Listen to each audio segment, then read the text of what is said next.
ಮನಿತನಿಕೆ ಆಯಿತು ಹುಣ್ಣು ಆ ಹಣ್ಣು ಮನಿತನಿಗೆ ಆಯಿತು ಹುಣ್ಣು.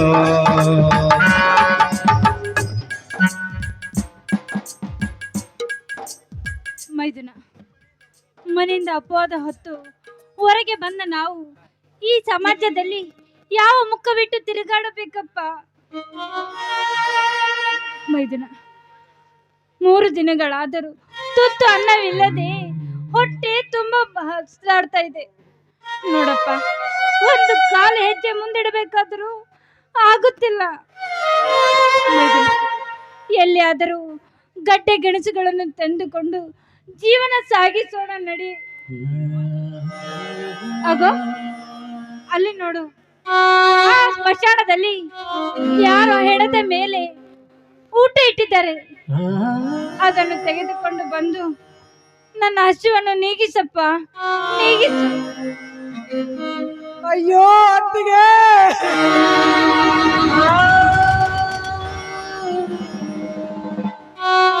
ನಿನ್ನ ಹಸುವಿನ ಕೂಗನ್ನು ಕೇಳುತ್ತಿದ್ದರೆ ನನ್ನ ಕರುಳೇ ಕತ್ತರಿಸಿದಂತಾಗುತ್ತಿದೆ.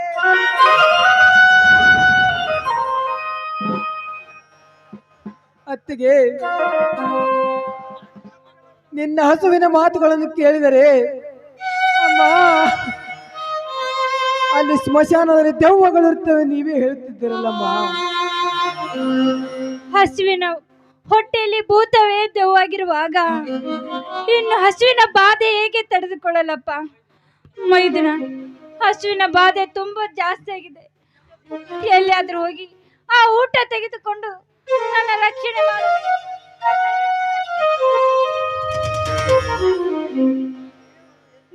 ದೇವರು ದೇವರು ಎಲ್ಲಿದ್ದಾನಮ್ಮ? ನಿನ್ನ ದೇವರು ಗುಡಿಗಳಲ್ಲಿ ಕಲ್ಲಾಗಿ ಕುಳಿತು ಅಬಲಿಯಾದ ಮಾನ ರಕ್ಷಣೆ ಮಾಡದವನ ದೇವರೇನಮ್ಮ? ತನ್ನ ಚಿನ್ನದ ಕಿರೀಟವನ್ನೇ ಮೂರ್ತಿಗಳ್ಳರು ಪರದೇಶಕ್ಕೆ ಕೊಂಡೊಯ್ಯುವಾಗ ಸುಮ್ಮನೆ ಗೆಳೆದುಕೊಳ್ಳರು ದೇವರೇನಮ್ಮ?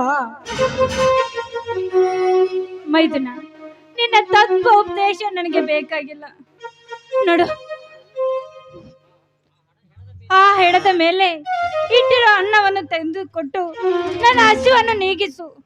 ನೋಡು, ಜೀವನದಲ್ಲಿ ಎಷ್ಟೇ ಕಷ್ಟ ಬಂದರೂ ನಾವು ನ್ಯಾಯದಿಂದ ನಡೆದುಕೊಳ್ಳುವುದೇ ನನ್ನ ಧರ್ಮ. ಧರ್ಮವೋ ಕರ್ಮವೋ ನನಗೆ ಗೊತ್ತಿಲ್ಲ, ತರುತ್ತೇನೆ.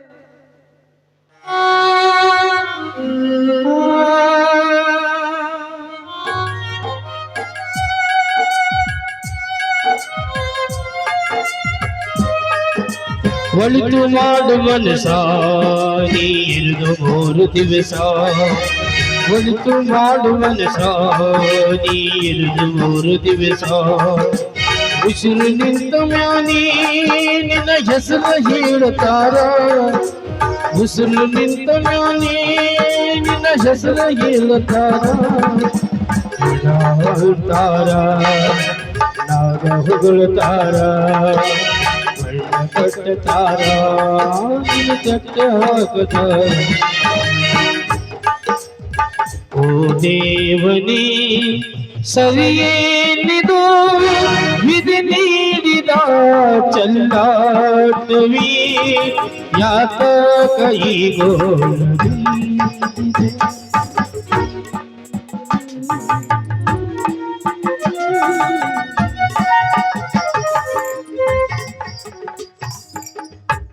ಅತ್ತಿಗೆ, ಬಡಬಗ್ಗರಿಗೆ ದಾನ ಮಾಡಿದ ಈ ನಿನ್ನ ಕೈಗಳು ಸ್ಮಶಾನದ ಎಡಗಾಗಿ ಕಾಯ್ದು ಕುಳಿತುಕೊಳ್ಳಬೇಕಾಗಿರುತ್ತಲ್ಲ ಅತ್ತಿಗೆ.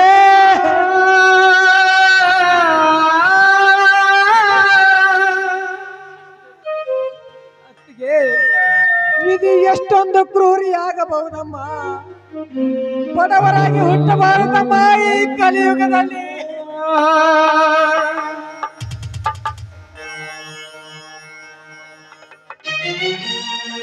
ಮೈದುನ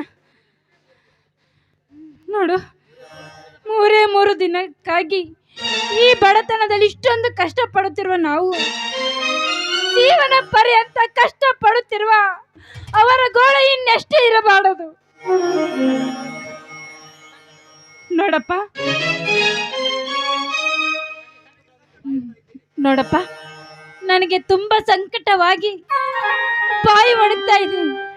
ನೋಡಪ್ಪ ಮೆದುಳು, ಎಲ್ಲಿಯಾದ್ರೂ ಹೋಗಿ ನೀರು ತೆಗೆದುಕೊಂಡು ಬಾ. ತುಂಬಾ ಬಾಯಿ ಎಲ್ಲಿದೆ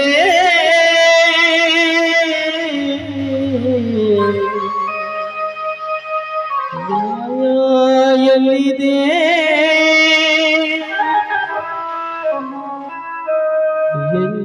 ಇಂಥ ಘೋರ ಅರಣ್ಯದಲ್ಲಿ ನೀರು ಎಲ್ಲಿಂದ ತರಬೇಕು?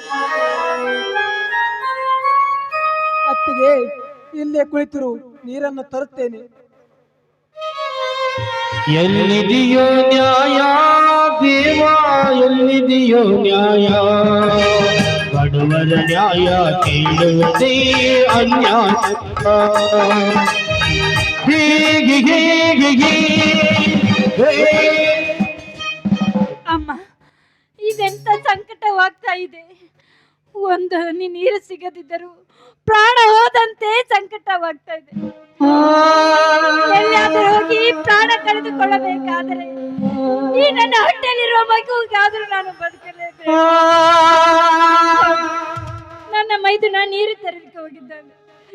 ಇಲ್ಲೇ ನೆಲದ ಕೆಳಗಡೆ ಕುಳಿತುಕೊಂಡು ಸ್ವಲ್ಪ ಹೊತ್ತು ವಿಶ್ರಾಂತಿ ತೆಗೆದುಕೊಂಡಲಾಯಿತು.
ರಾಮಾಚಾರ್ಯ ಕನುಕುವ ಗಂಡು ಇನ್ನೂ ಹುಟ್ಟಿಲ್ಲ.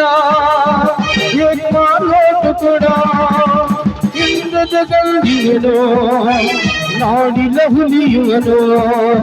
ಹೀಗೆ ಹೀಗೆ ಹೀಗೆ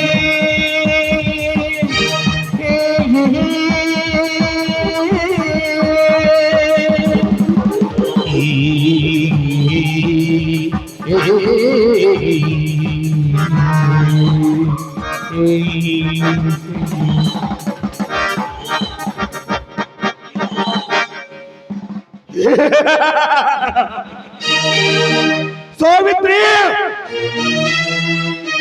ಅಂದು ದೇವಸ್ಥಾನದಲ್ಲಿ ನಿನ್ನ ಜೊತೆಗೆ ಸಂಧಿಸಲು ಬಂದಾಗ ನನ್ನ ಕೆನ್ನೆಗೆ ಹೊಡೆದು ಅವಮಾನ ಮಾಡಿಬಿಟ್ಟಿದೆ ಅಲ್ಲವೇ? ಈಗ ನೋಡು ನಿನ್ನ ಪರಿಸ್ಥಿತಿಯನ್ನು. ನಿನ್ನ ಮೇಲೆ ಸಾತ್ವಿ ಎಂದು ಅಪವಾದ ಹೊರಿಸಿ ನಿನ್ನನ್ನು ಮನೆಯಿಂದ ಬೀದಿಗಟ್ಟಿ ನಿನ್ನ ಗಂಡ ಘೋರ ತಪ್ಪಿ ಕಳಿಸಿದ್ದಾನೆ. ಇದೇ ಈ ಜಗನ್ನಾಥ ತೀರಿಸಿಕೊಳ್ಳುವ ಸೇಡಿನ ಪ್ರತಿಕಾರ.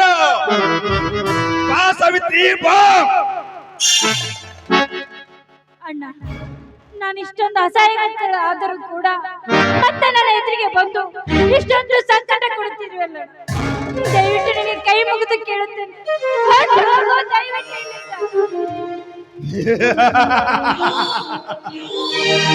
ಅಣ್ಣ ಎಲ್ಲಿದ್ದಾನೆ ನಿನ್ನ ಅಣ್ಣ?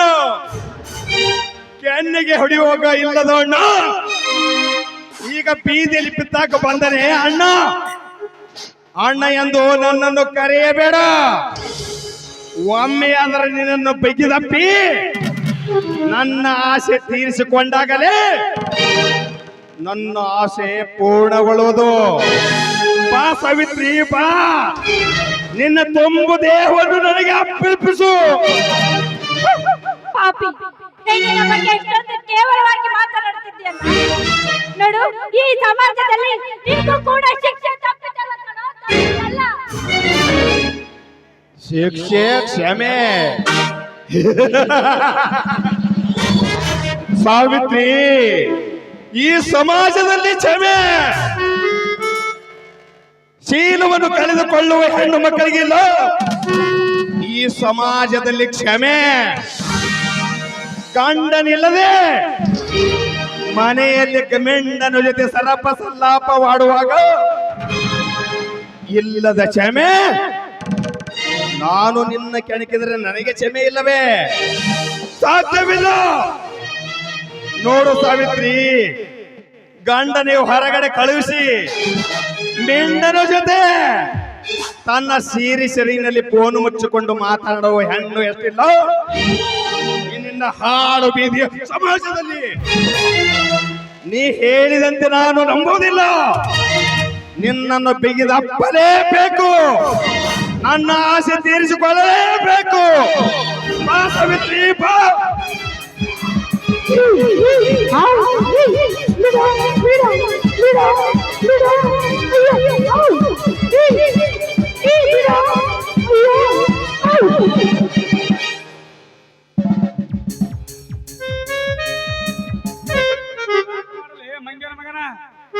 ಎಲೇ ನಿಂಗ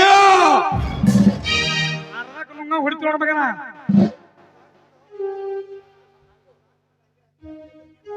ಲೇ ನೀನು ಹೇಳ್ದವಳ ಯಾಕೆ ನೀನು ಸಣ್ಣದಾಗ ಚೋಳ ಬಿಟ್ಟನ ಕೈ ಬಿಡ್ತೇವೆ ನಾಲ್ಕು.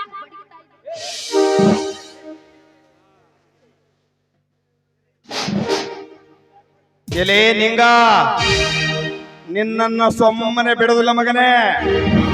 ನನ್ನ ದಾರಿಗೆ ಅಡ್ಡ ಬಂದಿಯ, ನನ್ನ ಆಸೆಗೆ ಕಲ್ಲು ಹಾಕಿದೀಯ. ನಿನ್ನನ್ನು ನೋಡಿಕೊಳ್ಳುತ್ತೇನೆ ಮಗನೇ. ಸಾವಿತ್ರಿ, ನಿನ್ನನ್ನು ಉಳಿಸಿಬಿಟ್ಟ ಈ ನಿಂಗ ಮತ್ತೆ ನೋಡಿಕೊಳ್ಳುತ್ತೇನೆ ಸಾವಿತ್ರಿ. ಸಮಯ ಸಿಕ್ಕಾಗ ನಿನ್ನ ತುಂಬು ದೇಹ ಅಪ್ಪಿ ಮುದ್ದಾಡುತ್ತೇನೆ.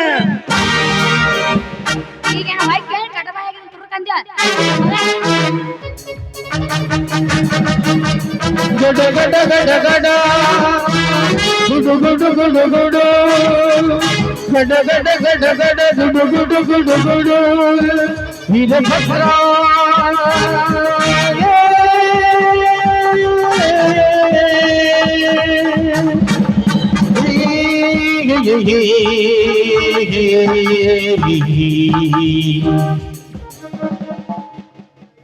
ಸಾಕಿ ಅವರು ತುಂಬಾ ತ್ರಾಸನಾಗದಾರ.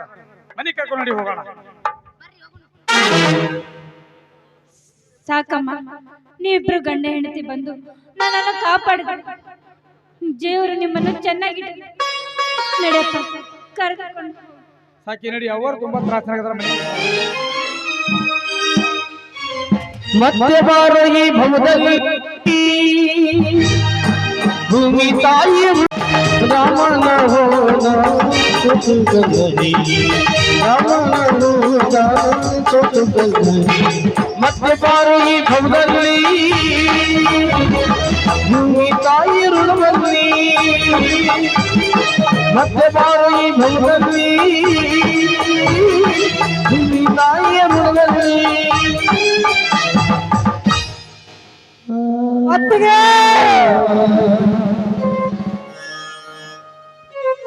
ಎಲ್ಲಿಗೆ ಹೋಗಿದ್ದಾಳೆ ನನ್ನ ಅತ್ತಿಗೆ?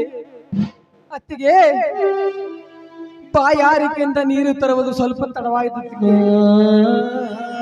ಎಲ್ಲಿಯಾದರೂ ಬಿದ್ದು ಸತ್ತಿರಬಹುದೇ, ಅಥವಾ ಇಲ್ಲೇ ಕುಳಿತುಕೊಂಡು ಯಾವುದಾದರೂ ಹುಲಿಯಂತ ಪ್ರಾಣಿ ಕೊಂದು ತಿಂದಿರಬಹುದೇ?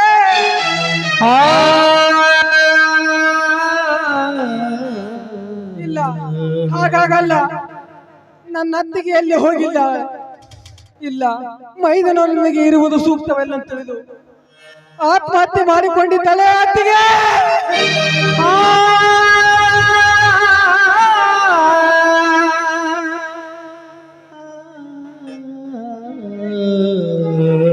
ಅತ್ತಿಗೆ, ನೀನೇ ಹೋದ ಮೇಲೆ ನನ್ನದೇನು ಉಳಿತು? ಧರ್ಮ ತುಂಬಿದ ಭೂಮಂಡಲದ ಮೇಲೆ ಬಸವರಾಜ್, ಯಾರು? ನಾ ಯಾರೇ ಆಗಲಿ ನೀ ಆತ್ಮಹತ್ಯೆ ಮಾಡಿಕೊಳ್ಳುವುದು ಮಹಾಪಾಪ. ಪಾಪ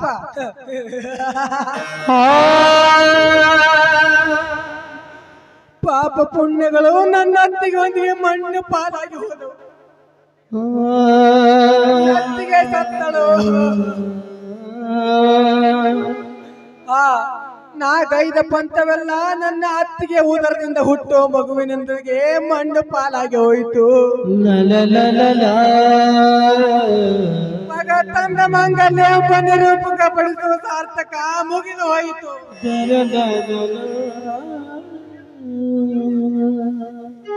ನನ್ನ ಅತ್ತಿಗೆ ಎಲ್ಲಿಗೆ ಹೋದಳು? ನಾನೀಗ ಆತ್ಮಹತ್ಯೆ ಮಾಡಿಕೊಳ್ಳಲೇಬೇಕು. ಆತ್ಮಹತ್ಯೆ ಮಾಡಿಕೊಳ್ಳಬೇಕೆ ಬಸವರಾಜ್? ಜೀವಕ್ಕಿಷ್ಟು ಅಳುಕುವಿಲ್ಲವೋ? ಅಪ್ಪನಿಂದ ಹೊತ್ತು ಹೊರ ಬಂದ ನಿನ್ನ ಅತ್ತಿಗೆ ಇಲ್ಲದೆ ಮನೆಗೆ ಹೋಗುವೆಯಾ? ನೀನೊಬ್ಬ ವಚನ ಭ್ರಷ್ಟವಾಗಿ ವಿಚಾರ ಮಾಡಿ ನೋಡು ಬಸವರಾಜ್. ನೀನು